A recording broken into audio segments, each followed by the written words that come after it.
নবী করিম সাল্লাল্লাহু আলাইহি ওয়াসাল্লামের সেই হাদিসের দিকে তাকান, মাল্লাম ইয়াদা কাওলা যুরি ওয়াল আমাল বি, যে ব্যক্তি মূর্খতা সুলভ কাজ ছাড়লো না, মিথ্যা কথা ছাড়লো না, মিথ্যা কাজ ছাড়লো না, গুনাহ এবং পাপাচার এগুলা ছাড়তে পারলো না, ওই ব্যক্তির রোজা রাখা আর উপোস থাকা সমান। তার উপোস থাকায় আল্লাহর কোনো ঠেকা পড়ে নাই।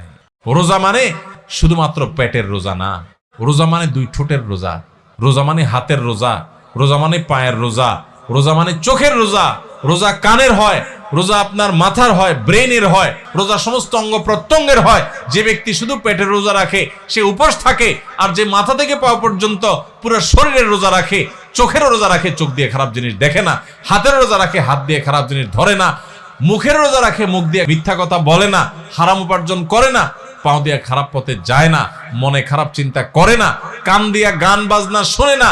এই ব্যক্তি হলো আসল রোজাদার। এই ব্যক্তি শুধু পেটের রোজা রাখে নাই, সে মাথা থেকে পা পর্যন্ত পুরো শরীরের রোজা রাখছে।